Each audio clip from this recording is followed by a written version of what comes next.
Y vamos a ir a la definición que dice la Real Academia Española, el diccionario. Dice así: impostor es un adjetivo y es una persona que se hace pasar por quien no es, que finge o engaña con apariencia de verdad o que atribuye falsamente a alguien algo.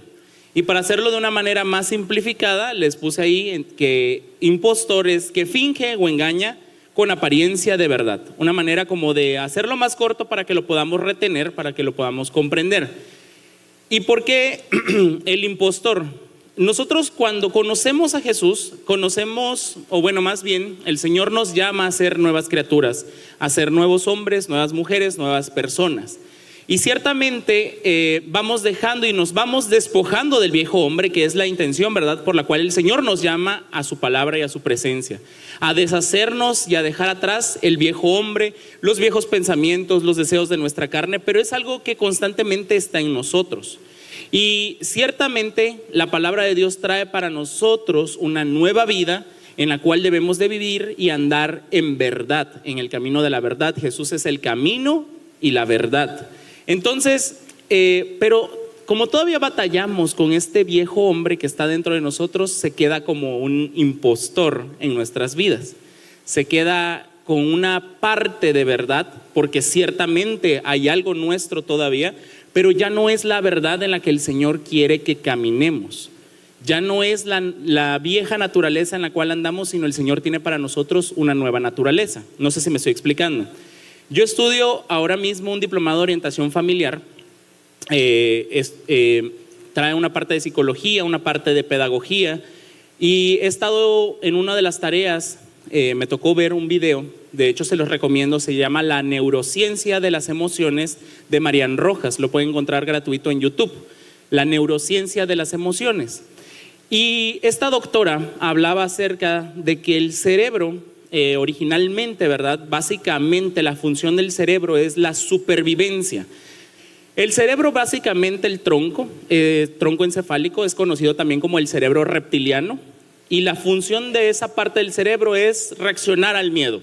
Es lo que hoy, como ves una lagartija, una iguana o algo, corre inmediatamente porque es solamente para lo que funciona su cerebro. Pero con el tiempo hubo una evolución en el cerebro que fue la parte que hizo al hombre transformarse y evolucionar, y es la contraparte del miedo, la cual es el amor. El amor nos hace a nosotros ser las personas que somos. Si solamente viviéramos por miedo, seguiríamos siendo como los animales, actuando por instintos. Pero el amor en nosotros ha evolucionado de tal manera que nos ha llevado a una evolución distinta en nuestra sociedad. El amor es esa parte que nos hace impulsarnos, que nos impulsa, que nos motiva, que nos hace aventarnos, aunque tengamos miedo, a hacer cosas que normalmente no podríamos hacer. Esa contraparte nos ha llevado a crecer, pero el miedo latente sigue siendo una parte inherente de nosotros como seres humanos. No sé si me estoy explicando, pero ya es una parte en la cual el cerebro solo funciona, no solo funciona. Básicamente el cerebro funciona para la supervivencia, pero hoy nosotros no vivimos para sobrevivir, vivimos para vivir bien. ¿Estamos ahí? Entonces, en esta serie de enseñanzas que ha dado el pastor, hablando acerca del miedo, hablando acerca de la fe, hablando de cómo nosotros debemos de salir de donde estamos, creerle a Dios por nuestros sueños, conquistar los retos que tenemos, yo pensaba, Señor, todavía tengo muchas cosas que aprender, pero también tengo que reconocer que hay otras en las que he avanzado en mi vida, y una de esas es identificar al impostor.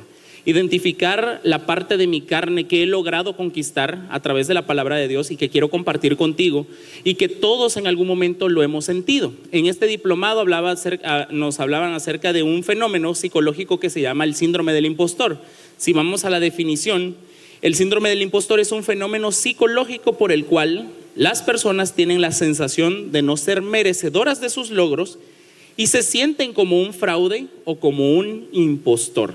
No sienten una satisfacción, sienten temor de las cosas que pueden hacer porque se deshabilitan o están deshabilitadas más bien, o se sienten descalificadas para hacer las cosas. Y ese era uno de los temores y de las sensaciones que constantemente me abrumaban y que muchas veces las puedes estar sintiendo o las sientes constantemente todavía, o en algún momento de tu vida lo has sentido. esos sentimientos en los cuales dices, yo no soy capaz de hacer estas cosas, yo no puedo merecer lo bueno, a mí no me pueden pasar cosas buenas. Uno abre las redes sociales y ves gente de tu edad o amigos u otras personas que están logrando cosas y uno se siente como que, ¿cuándo me va a pasar a mí? Yo no puedo hacer tal cosa, yo estoy inhabilitado.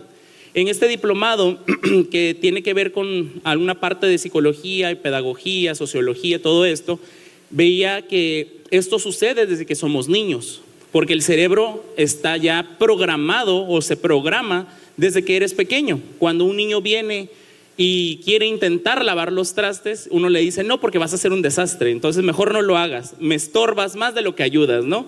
Y vamos deshabilitando y subestimando la capacidad de lo que puede hacer, porque no tenemos ganas de enseñarle, porque no tenemos paciencia, porque no queremos instruirlo, no queremos recoger el problema después de que lo intente hacer. Y cuando llegan a ser jóvenes, los papás tendemos a decir, bueno, ya hazlo, pero nunca hubo el interés por hacerlo antes. Y cuando llega ese momento, ya nadie lo quiere hacer, ¿verdad? Ya como joven dices, no, ya, o sea, no quiero lavar trastes. Hay una parte inhabilitada en nosotros que durante mucho tiempo creció así. Se le desprecia y se le subestima desde que son niños a las personas. A nosotros también nos pasó. Pero cuando conocemos a Jesús, cuando venimos a sus pies, cuando lo conocemos a Él, Él se presenta a nuestra vida como un Padre. Nos dice la Escritura que nosotros nacemos de nuevo. Nos da una nueva naturaleza, nos da una nueva forma de pensar, una nueva forma de vivir. Pero dentro todavía hay un impostor que es ese viejo hombre. Son nuestros viejos pensamientos, son nuestros viejos sentimientos y es la forma antigua en la que vivíamos. Aunque hay una parte de verdad, porque ese era yo no puedo seguir viviendo con lo que yo era. Porque muchas veces decimos, así soy, así me quedaré, yo ya así nací y así crecí. ¿Conocen gente así? ¿O les pasa que ustedes también han dicho eso? Yo soy así y así me voy a quedar. Y muchas veces es porque ya programamos nuestro cerebro de esa manera, porque ya nos habíamos programado de esa forma. Pero Dios es tan bueno y misericordioso que Él es el único que puede hacer nuevas todas las cosas. Él nos llama a que seamos sus hijos y Él como Padre nos va a empezar a enseñar un nuevo camino. Pero tiene que salir de nosotros ese impostor. Hay que aprender a reconocer cuál es esa persona que es el fraude y que no nos deja avanzar y tener una fe sin límites. ¿Me estoy explicando? Muy bien, vamos a las razones de por qué uno cae en los síntomas del impostor. Número 1, la baja autoestima. ¿Por qué hay un impostor todavía dentro de mí? Porque tengo una baja autoestima. Y eso tiene que ver con la opinión personal, la opinión que yo tengo de mí mismo. Como me siento con baja autoestima, yo pienso que no soy capaz de hacer las cosas. Yo siento que no tengo el atractivo para poder enamorar a alguien. Solteros, vayan arrebatando su palabra y atrévanse a ser valientes. Pero es lo que yo pienso, es lo que yo solito me descalifico porque yo siento y yo pienso que no valgo, que no me lo merezco, que no me pueden pasar cosas buenas, que yo tengo que hacerlo de otra manera o que me tiene que costar y tengo que sudar para poder lograrlo. No sé si me estoy explicando. Entonces eso es la primera parte, la baja autoestima. Luego, otra de las razones por las cuales seguimos viviendo con ese sentimiento de impostor es la autoexigencia, porque trato de hacer las cosas perfectas o como los demás esperan que yo lo haga. La autoexigencia depende mucho de la opinión que yo creo que tienen los demás de mí. No es lo que los demás están diciendo, pero como yo creo que los demás lo hacen de esa manera, entonces yo me autoexijo a mí mismo. Es que no puede ser posible que todos lo logren y yo no. No sé si me estoy explicando. Empieza uno a pensar que los demás están esperando algo de nosotros y entonces siento que soy un fraude. ¿Qué tal y si no cumplo las expectativas? ¿Qué tal y si no doy la talla? Muchas veces sentimos que no somos capaces de hacer algo. Alguien nos puede dar su confianza para hacerlo, pero podemos sentir la desconfianza de no cumplir con lo que esperan que hagan. Eso pasa mucho cuando alguien comienza a servir a Dios y dicen, Señor, yo quiero servirte, pero ¿qué tal y si cuando sirvo me doy cuenta que no sirvo para nada? Y no sé si te ha pasado también tomar un trabajo en el cual sientes que no vas a dar la talla, o una posición en el servicio o en el liderazgo y dices, es que no sé si voy a poder dar la talla. Y uno empieza a sentir ese temor que nos inhabilita para tomar retos y para tomar cosas y oportunidades en nuestra vida. Esa es la autoexigencia, porque sentimos que no somos lo suficientemente competentes. Aunque nos estén dando la confianza, nosotros mismos pensamos que vamos a defraudar a alguien más, aunque no nos los ha dicho. ¿Estamos ahí? La tercera tiene que ver con la comparación. Ese es cuando entras a redes sociales o ves las fotos de tus amigos, de tu familia o de otras personas y dices, oye, ellos están logrando más cosas y yo no hago nada. Yo siento que estoy estancado en el mismo lugar. Veo que los demás hacen ejercicio, bajan de peso, viajan por el mundo, tienen trabajo, ya compraron vehículo, ya tienen casa, ya hasta tienen pareja y otros tienen hijos.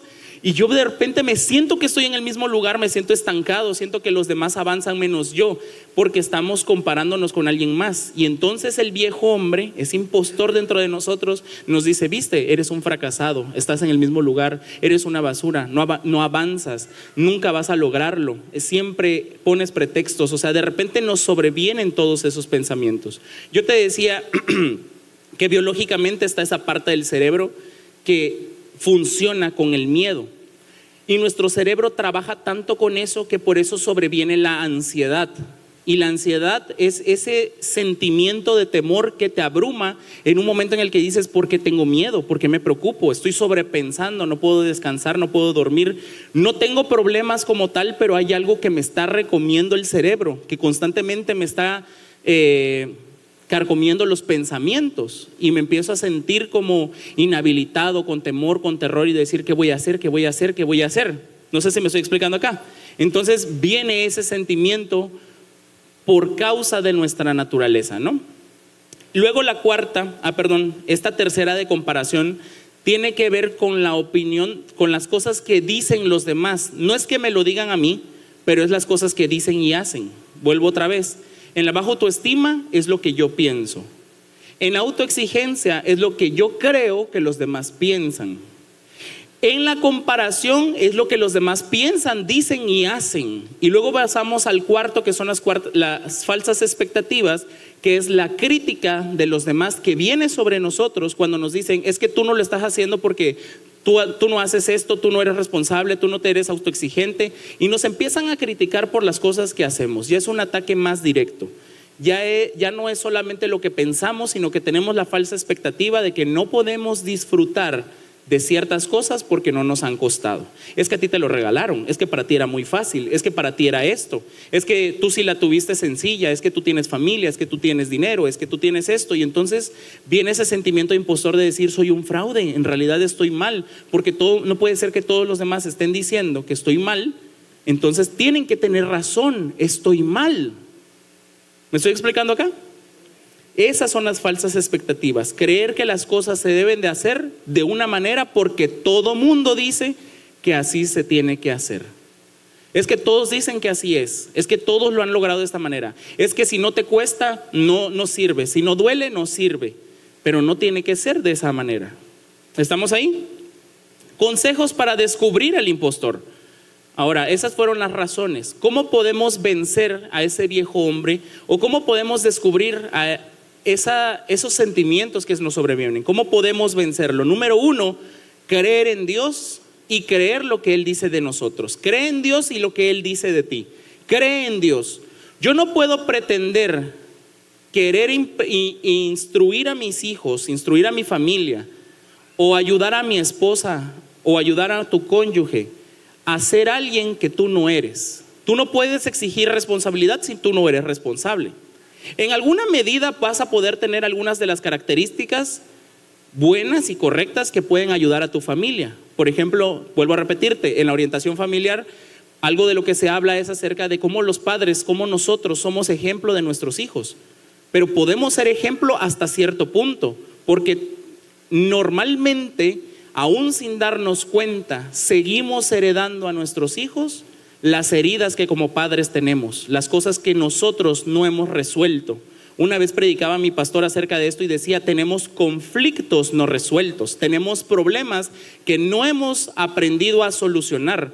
Todavía seguimos luchando por las mismas cosas, y en medida en que seguimos con un corazón lastimado, volvemos a lastimar a nuestros hijos o los lastimamos de otra manera. Ya no hacemos lo que nuestros padres hacían, pero seguimos cometiendo esos errores y heredando esas heridas a nuestros hijos. De una o de otra manera cometemos errores. Y cuando yo estudiaba esto, yo decía, chispas, o sea, pensando en mis hijas, o sea, Señor, tengo una carga muy grande por ser un mejor papá para ellas. Y cuando yo atienda familias, yo sé que también muchos padres van a tener esas heridas de decir, pastor, ¿cómo le hago si yo no tengo pareja? Porque hay muchos padres solteros, hay muchas mamás solteras, hay muchas familias que no funcionan como el debería de ser o el supuesto. No sé si me explico. Las familias son distintas.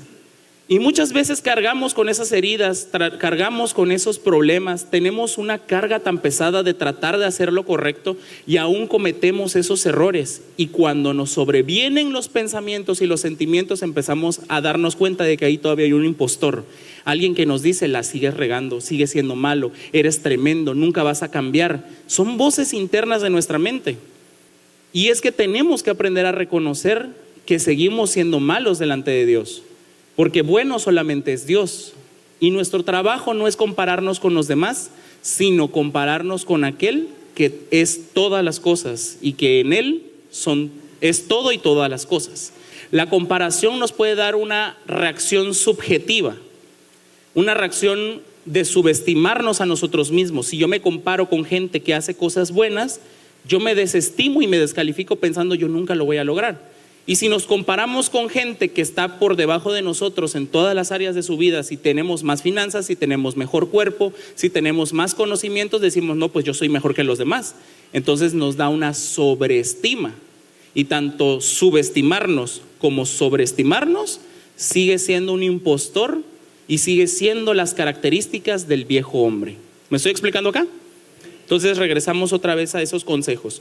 Yo no puedo pretender ser alguien que no soy, pero cuando yo le creo a Dios y yo sé que Dios es todas las cosas, que Él es mi fundamento, que Él es mi roca, que Él es mi base, entonces yo puedo tratar de ser más como Él y acercarme cada vez más a la altura del varón perfecto que es Cristo. Y entonces comenzar a caminar en Él y creer en lo que Él dice de mí. La palabra de Dios dice que son los hijos de Dios solo los que han creído en su palabra y los que han creído en su nombre. Todo aquel que ha creído en Cristo Jesús es un hijo de Dios. No todos son hijos de Dios. Y muchas veces tenemos todavía esa duda de ¿será que soy hijo de Dios? ¿Será que no soy hijo de Dios? Si has creído en Él, solamente se necesita creer. ¿Estamos ahí? Solamente necesitas creer. Y creerle a lo que Él te dice, porque después Él mismo dice, Jesús dice, tú eres como yo te hago igual a mí, cosas mayores harán ustedes.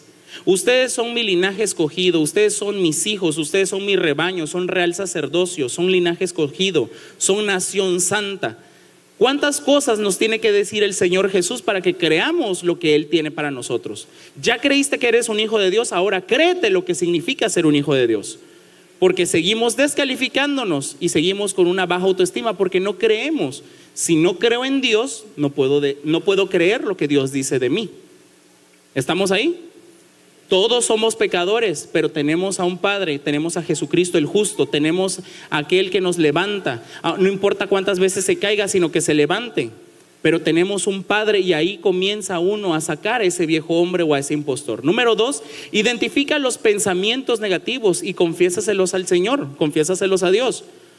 Toda la escritura nos habla de hombres y mujeres que tuvieron miedo cuando Dios los llamó. Dios le dijo a Moisés, tú vas a liberar a mi pueblo, pero Señor, ¿cómo lo voy a hacer si yo soy malo de habla? Si yo maté a alguien, ¿cómo voy a hacer tu obra? ¿Por qué me eliges a mí? Cuando Dios le habló a Gedeón dijo lo mismo, como yo soy el más pobre y soy el más chico de mi casa.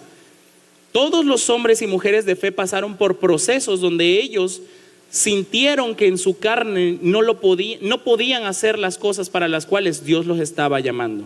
Dios nos llama a nosotros y no hay ninguna diferencia, seguimos siendo imperfectos. La diferencia que podemos hacer es confiar en la palabra que Él nos está dando, porque la escritura dice que Él se gloría en mi debilidad, no en mis fortalezas. Dios se glorifica en la debilidad. Si yo no espero nada porque confío en mis estudios, confío en mis finanzas, confío en mi cuerpo, confío en mi inteligencia, confío en mi nombre, confío en mi familia, si yo pongo mi confianza en algo, entonces no tendría que esperar nada. ¿Qué puedo esperar? Dice que la fe es la convicción de lo que no se ve. Si yo todo lo veo y sé cuál es el camino que voy a seguir, entonces no estaría caminando por fe. ¿Cómo puedo hablar de una fe sin límites si estoy confiando en lo que tengo? Ahí es donde Dios se glorifica, cuando nosotros reconocemos que humanamente no hay algo que podamos hacer y entonces lo empezamos a buscar en nuestra vida para que Él obre y para que nosotros podamos caminar en aquello que no vemos y aquello que esperamos. ¿Estamos ahí? Ahí es cuando se activa la fe, ahí es donde Dios se glorifica. En tu debilidad se va a glorificar el Señor. Pero si pensamos que esos pensamientos negativos, o más bien nos dejamos llevar por esos pensamientos y sentimientos negativos y no se los confesamos a Dios, entonces Dios no puede hacer nada tampoco en nuestras vidas. Seguimos viviendo con la voz del impostor que está dentro de nosotros diciéndonos constantemente: no te lo mereces, tú nunca lo vas a lograr, siempre vas a estar en el mismo lugar, eres la misma basura de siempre, nunca vas a cambiar. Porque la persona que más duramente nos critica somos nosotros mismos, ni siquiera los que están afuera. Alguien puede venir de afuera y decirme: pastor, usted está bien gordo, feo y es bien tonto y aburrido y lo que sea. Y yo puedo creer lo que él me dijo o creer en lo que Dios dice que soy. Porque alguien puede venir y decírmelo, pero depende de mí creer lo que dice o lo que soy. ¿Qué es lo que tú haces? ¿Crees lo que te dicen o crees lo que eres? Es que no sé, ni siquiera sé lo que yo creo. No tengo ni un buen concepto de mí mismo. Entonces regresa al punto número 1. Cree en Dios y cree en lo que Él dice de ti. Amén. Identifica esos pensamientos y confiésaselos constantemente. Todos estos hombres y mujeres de fe le dijeron a Dios: no puedo hacerlo. Y Dios les decía: yo estoy contigo, en tu debilidad me voy a glorificar. Y entonces se convirtieron en hombres y mujeres de fe. Recuerda las promesas de Dios para tu vida. Recuerda que Dios tiene promesas de bendición y de victoria. Constantemente Dios nos habla de bendición y de victoria. Muchas veces nos critican como iglesia: no, allá es el evangelio de la prosperidad, que tú declares, que tú pidas, que tú pactes. Bueno, yo no sé qué evangelio conocen ellos, pero todas las promesas de Dios son en el sí y en el amén. Todas las promesas de Dios nos llevan a confiar en Él, que en el mundo viviremos con aflicción, pero que confiemos que Cristo ha vencido al mundo. Que a lo mejor las cosas, a los hijos de Dios, todas las cosas obran para bien. No hay ningún evangelio de la prosperidad, lo único es conocer a un Dios que te quiere bendecido y en victoria. Que no vamos a tener luchas, eso es verdad, vamos a tener luchas, vamos a tener batallas, tenemos una lucha contra nuestra carne. Dice la palabra misma: no tenemos lucha contra carne y sangre, sino contra huestes, contra principados, contra el enemigo que viene y también nos quiere hacer sentir mal, que nos quiere ver derrotados, que nos quiere ver en miseria. Pero las promesas de Dios siempre son ricas, grandes y poderosas, y siempre nos hablan de bendición, nos hablan de salud, nos hablan de victoria, nos hablan de prosperidad, nos hablan de conquista, traen promesas de restauración, y Él va a hacer volver el corazón de los padres a los hijos y de los hijos a los padres. Tantas promesas y victorias que Dios tiene para nosotros, pero como seguimos prestando oído a lo que los demás dicen, a lo que yo pienso, a lo que yo creo, entonces vivimos todavía bajo la vieja naturaleza del impostor. ¿Estamos ahí? Entonces Dios nos habla de confiar en Él, de creerle a Él. ¿Qué sería de Rahab la ramera si no hubiera creído en el Señor? Si no hubiera creído que Dios iba a mandar a esos espías para que conquistaran la tierra y que se volviera la tatarabuela de Jesús. De Ruth, que era moabita, que no tenía ninguna parte que heredar en el reino, y fue la abuela de David, se casó con Boz y fue abuela de David.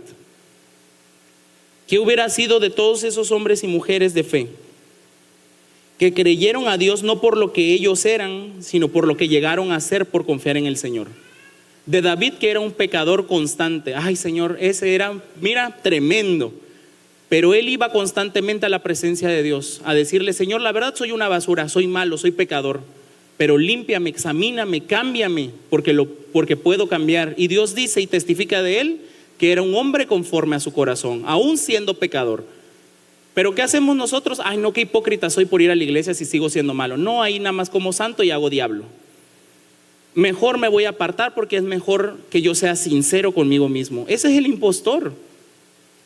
El mismo impostor es tu misma carne hablándote, porque eso no es lo que el Señor dice de ti. Eso es lo que tú quieres creer y lo que tú crees que puede ser, pero no es la verdad en la cual Dios habla.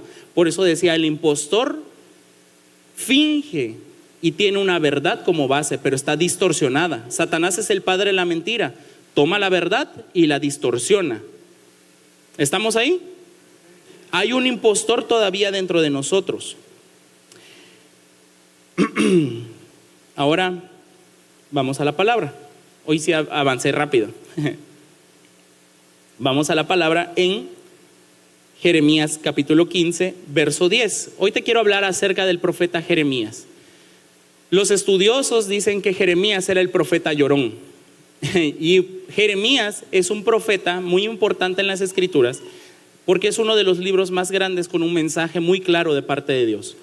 ¿Por qué era el profeta llorón? Porque Jeremías constantemente en su libro, tú vas a leerlo, si en algún momento lo lees o ahorita lo que vamos a ir leyendo, él hablaba con Dios y se quejaba y lloraba y le costaban mucho trabajo las cosas que él vivía, pero Dios le respondía constantemente acerca de un mensaje. Él comenzó su ministerio a los 17 años, comenzó siendo joven. Y Dios le mandó a que él no se casara ni tuviera hijos. Entonces estaba solo.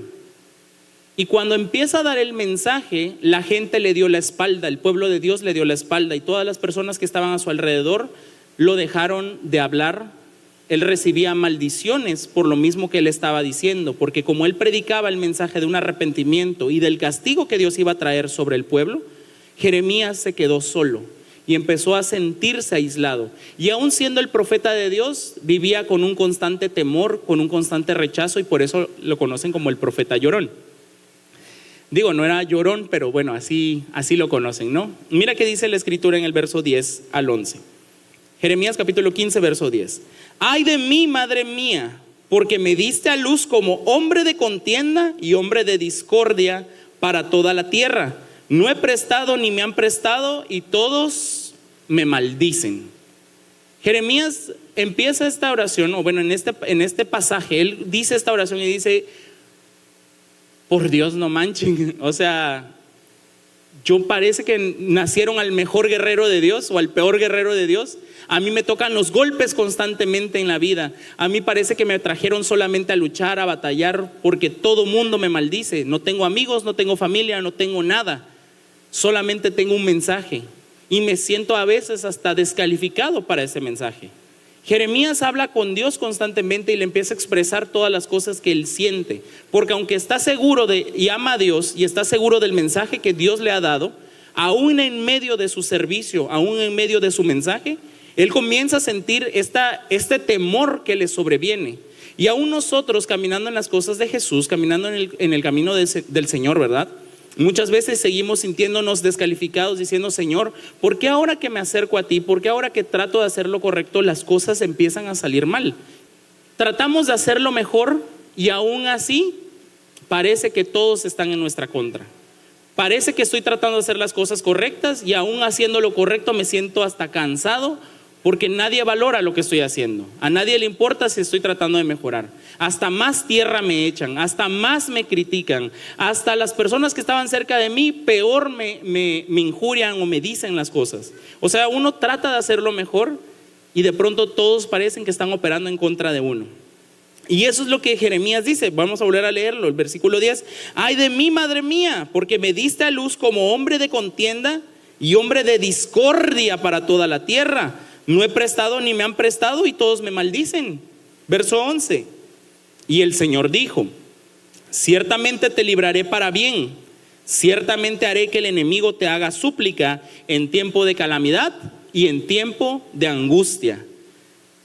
No significa el estar en Cristo Jesús que todas las cosas nos van a ir bien, pero el Señor tiene promesas para nosotros en que aun cuando estemos en la lucha, Él nos va a acompañar y no va a dejar que nuestros enemigos se burlen de nosotros.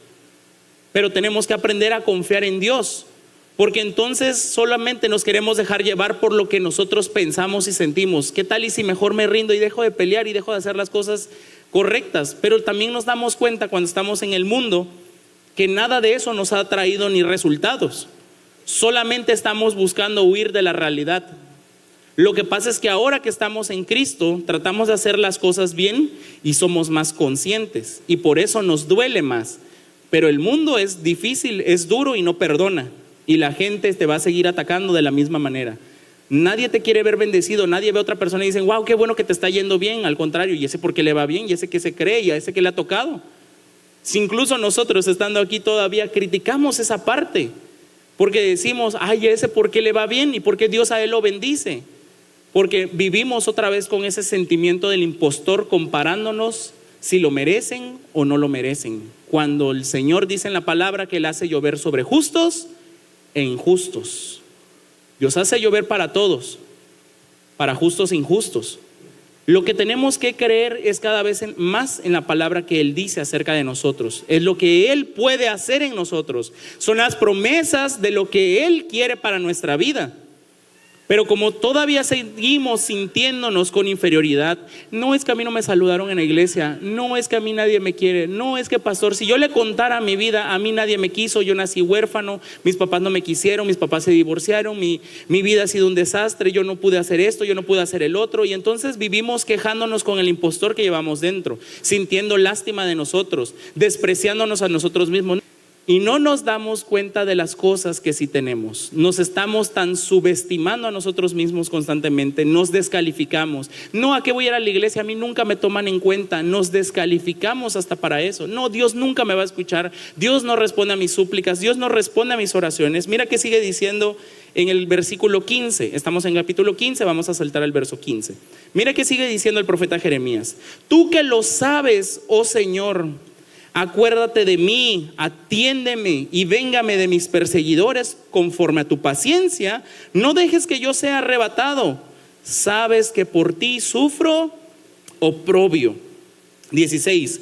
Cuando se presentaban tus palabras, yo las comía. Tus palabras eran para mí el gozo y la alegría de mi corazón, porque se me llamaba por tu nombre, oh Señor, Dios de los ejércitos. No me senté en la asamblea de los que se divierten, ni me regocijé. A causa de tu mano, solitario me senté, porque de indignación me llenaste. Fíjate esta última parte, lo que dice el profeta. Me quedé solo. Los demás solo me llenaban de crítica. Todos los demás se burlan de mí. No tengo familia, no tengo amigos. Lo que te decía hace un momento acerca del profeta Jeremías. Todo el capítulo, todo el libro de Jeremías revela el corazón de lo que él sentía. Llamado para ser un gran profeta en el nombre del Señor, pero con dudas y con temores, como todos nosotros los que estamos aquí.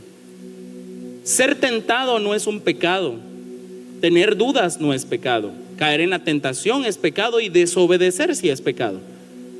Pero la mayor parte del tiempo tenemos dudas, tenemos temores. Tenemos miedos que nos sobrevienen, nos viene la ansiedad, nos viene esa inconformidad. De repente estamos pensando en cosas que no han pasado, pero empezamos a pensar, ¿será que voy a poder pagar? ¿Será que nos volveremos a hablar? ¿Será que nos volveremos a llevar? ¿Será que vaya yo al trabajo? ¿Será que yo haga esto? ¿Será? Y todos estamos pensando en un será y dejamos que nuestro cerebro, nuestra vieja naturaleza, nuestra biología natural, la parte inherente del hombre de sentir miedo nos domine, cuando Dios constantemente te dice, basta cada día su propio afán. Y muchas veces tomamos decisiones en nuestra vida basada en los sentimientos del impostor, en la vieja naturaleza. Cuando Dios nos llama a confiar en Él, a cambiar nuestra vida, a ser diferentes, a ser transformados, a hacer cosas que normalmente no haríamos, a llevarnos a una fe que no tiene límites, a vivir confiados en Él y no en lo que sabemos. El primer nivel del conocimiento tiene que ver con el aprendizaje o la memorización, la información que recibimos. Yo te presentaba ahorita la definición de lo que significa ser impostor, ¿verdad? Esa es la información, es el primer nivel de conocimiento. El segundo nivel del conocimiento es el entendimiento. Ese entendimiento funciona como ya el aprendizaje o el dominio abstracto de la información que ya tenemos. Primero recibo información y luego entiendo para qué sirve esa información. ¿Estamos ahí? Y el tercer nivel del conocimiento es la sabiduría. Ya lo sé, lo entiendo, ahora lo aplico. Como hay gente en la salud, hay doctores que saben porque ya lo estudiaron y entienden porque ven las consecuencias del alcohol y del cigarro, pero ellos como doctores también toman y fuman. Entonces tienen el conocimiento, tienen el entendimiento, pero no lo aplican. Entonces se pierde la sabiduría. Muchas veces nosotros queremos saber muchas cosas, pero no aplicar ninguna. Dios en su palabra nos habla acerca del amor y no nos tuvo que enseñar acerca del tronco encefálico ni la evolución del cerebro. Solo nos dice que el amor suple todas las faltas, que el amor es el ingrediente y la fuerza por la cual impulsa nuestras vidas, porque el amor supera el miedo. Y no nos los explicó con términos técnicos. No sé si me estoy explicando. No necesito saber mucho, solamente necesito aceptar el amor que Dios tiene para mí. ¿Estamos ahí? Mira que sigue diciendo el versículo 17 otra vez. No me senté en la asamblea de los que se divierten, ni me regocijé. A causa de tu mano solitario me senté, porque de indignación me llenaste. Dios le reveló a Jeremías todo lo malo que estaba haciendo el pueblo y el castigo que iba a recibir por ese pecado. Entonces Jeremías miraba a la gente y decía: yo no me reí con ellos, yo no disfruté de las cosas que los demás disfrutan en el mundo, de las fiestas, las parrandas y la diversión aparente que el mundo tiene. Por el contrario, me senté solo por la indignación de ver cómo otros destruían su vida. Pasar el tiempo contigo, Señor, no es una pérdida de tiempo, vale la pena, pero hay momentos en los que tenemos duda. Mira aquí dice el verso 18.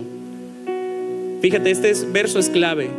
¿Por qué es mi dolor perpetuo y mi herida incurable que rehúsa sanar? Fíjate, por eso dice que Jeremías era un llorón. O sea, Jeremías está orando diciendo: ¿por qué mi dolor es perpetuo y mi herida no sana? ¿Por qué, Señor? ¿Por qué tengo tanto sufrimiento? ¿Por qué tengo que pasar todas estas cosas? Fíjate la siguiente pregunta: ¿serás en verdad para mí corriente engañosa? Déjamelo ahí tantito. ¿A quién le está hablando en esta segunda pregunta? ¿Serás para mí? ¿A quién se refiere? ¿A Dios? Jeremías le dice a Dios: ¿serás para mí una corriente engañosa? Siguiente versículo. Como aguas en las que no se puede confiar. Eso es lo que Jeremías le dice a Dios. Jeremías tiene un mensaje: ama a Dios, está sirviendo, pero en su corazón y en su carne todavía tiene sentimientos de impostor, sentimientos de duda. ¿Serás como una corriente? ¿Será que estoy perdiendo el tiempo? ¿Será, Señor, que vale la pena estar aquí? ¿Será que tú existes? ¿Será que realmente quieres bendecirme? Porque yo estoy sufriendo y parece que tú no ves que yo estoy sufriendo. ¿Será que tú vas a hacer algo en mi vida? ¿Será que va a pasar? En algún momento de nuestra vida en Cristo Jesús todavía seguimos dominados por el miedo y los sentimientos que nos sobrevienen, pero no es la voz de Dios la que habla, es nuestra vieja naturaleza, es todavía el viejo hombre, todavía es nuestra carne. Y mira que dice el verso 19. Ahora responde el Señor y dice: entonces dijo así el Señor: si vuelves, yo te restauraré, en mi presencia estarás. Si vuelves, o sea, vuélvete otra vez. ¿Por qué dudas tanto? Vuélvete otra vez. ¿No será que te están llamando por fuera? ¿No será que tus oídos sigues prestando atención a las cosas que otros dicen? Vuélvete a mí, yo te voy a restaurar, en mi presencia estarás. Siguiente, no es el verso 20. Siguiente. Si apartas, ¿qué dice? Lo precioso de lo vil. Aparta lo precioso de lo vil. Apártate de la maldad. Aparta esos pensamientos que no vienen de ti. Aparta lo que es bueno de lo que es malo, y serás mi portavoz. Que se vuelvan ellos a ti y no te vuelvas tú a ellos. O sea, Jeremías está llorando, se está lamentando. Mira a la gente y dice: ¿por qué, Señor, me siento yo solo? Y todos los demás parecen ser felices y disfrutan. El único que está en sufrimiento soy yo. ¿Por qué los demás son felices? Y Dios está acá diciéndole: vuélvete a mí, vuélvete a mí, no te vuelvas tú a ellos. Mírame a mí, confía en mí, acércate a mí. Él es el sustento. Lo que Dios tiene para nosotros es mejor. ¿A quién le tengo que prestar mi atención? ¿A quién le tengo que prestar oído? aquellos que no quieren nada bueno para mí, o aquel que me dice que puedo todas las cosas, aquel que me hace igual a sí mismo, aquel Jesús que dijo: cosas mayores hasta harán ustedes, aquel que no compite sino que me acerca, aquel que me llama a sentarme junto a Él en su reino, que tiene algo preparado para mí. Que se vuelvan ellos a ti, tú no te vuelvas a ellos. Verso 20: y te pondré para este pueblo por muralla de bronce inexpugnable. Lucharán contra ti, pero no te vencerán, porque contigo estoy yo para salvarte y librarte, declara el Señor. Inexpugnable significa que no se puede destruir con armas. Por eso la Escritura dice: ningún arma forjada contra ti prosperará. A los hijos de Dios todas las cosas obran para bien. Pero pastor, usted no sabe lo que me ha pasado. A mí me asaltaron, me robaron, me violaron, me hicieron, me quitaron. Es cierto, es verdad. Pero Dios tiene una verdad maravillosa y poderosa, y nos dice que todas las cosas obran para bien. Aún en lo malo que nos sucede, Dios tiene para nosotros victoria y recompensa. Muchas veces queremos saltar ese capítulo de nuestra vida y decir: yo no quiero pasar el mal lo vamos a pasar. Pero bueno es Dios, que siempre muestra la salida, que siempre nos da victoria, que nos tiene promesas, que nos espera del otro lado, que nos dice: confía en mí, camina sobre las aguas, créeme, solamente cree en mí. ¿Por qué sigues pensando que eres basura? ¿Por qué sigues pensando que no puedes? ¿Por qué sigues sintiendo rechazo? ¿Por qué te dejas llevar por lo que otros dicen? Cree en mí. Jesús dijo: el que cree en mí, aunque esté muerto, vivirá. Cree en mí, cree en Él. Cree en Jesús, aférrate a Él.